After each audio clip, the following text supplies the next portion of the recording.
Moscow! Moscow! Moscow! Moscow! Moscow! Moscow! Moscow! Moscow! This situation is getting out of control, and now Nigeria is being dragged into a global controversy. What started as internal political tension has suddenly escalated into something much bigger, involving protests, accusations, and even claims coming from outside the country. And right now, everyone is asking the same question. How did Nigeria get pulled into this? Let's break it down. The tension began when the African Democratic Congress, also known as ADC, made a strong move that shocked many Nigerians. They came out publicly, calling for change and raising serious concerns about the current state of democracy. Almost immediately, protests began to gain momentum.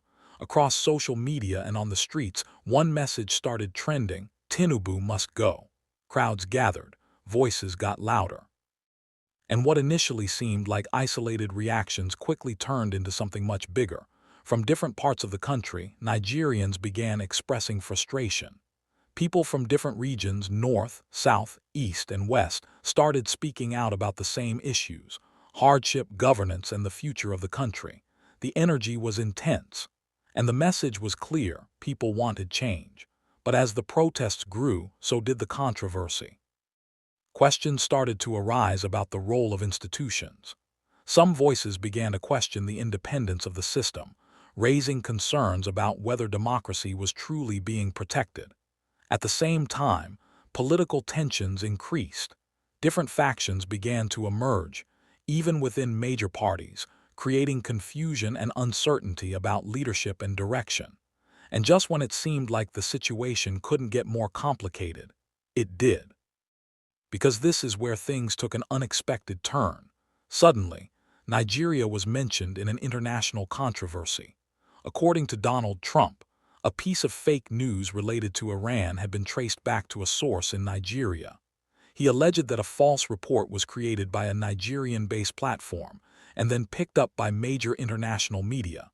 That claim alone changed everything, because now Nigeria was no longer just dealing with internal political tension. It was being linked to global misinformation, and that raised serious concerns. Was the claim true, or was Nigeria simply being used as a scapegoat? Because here's the reality: no clear evidence was provided to confirm that the source of the alleged fake news was actually from Nigeria. And yet, the statement had already gone public. This immediately sparked reactions. Some people believed Nigeria was being unfairly targeted. Others questioned whether there might be hidden networks spreading misinformation. And then there were those who saw it as something even deeper, a possible attempt to shift blame or create a narrative. At this point, the situation had moved beyond politics. It had become a mix of national image, global perception, and internal struggle. But the tension didn't stop there. Back at home, political divisions continued to grow. Different voices were pushing different narratives. Some were calling for unity and reform. Others were accusing opponents of manipulation and control.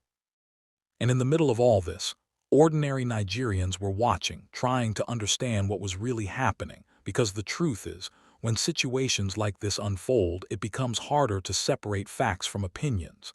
And that creates even more confusion. Now let's take a step back. Because beyond the protests and accusations, there's a deeper message that many people are starting to talk about. A message about leadership, a message about accountability, and a message about the future. Many Nigerians are beginning to question the system itself, how decisions are made, how power is used, and whether the interests of the people are truly being represented. And this is why the situation feels so intense, because it's not just about one protest, or one statement, or one political party. It's about something bigger. It's about trust. And once trust is shaken, everything else becomes uncertain. Now, with Nigeria being mentioned in an international context, the stakes are even higher. Because perception matters. How a country is seen globally can affect everything from diplomacy to economic opportunities. And right now, that perception is being tested. So the big question is, what happens next? Will the protests lead to real change? Will the political tension settle, or will things continue to escalate? Because if there's one thing we've learned from this situation, It's that nothing stays quiet for long. Every time things seem to slow down, something new happens, something unexpected. And it pushes the situation even further. As this continues to unfold, one thing is clear: Nigeria is at a critical moment. A moment that could shape its future, not just politically, but socially and globally.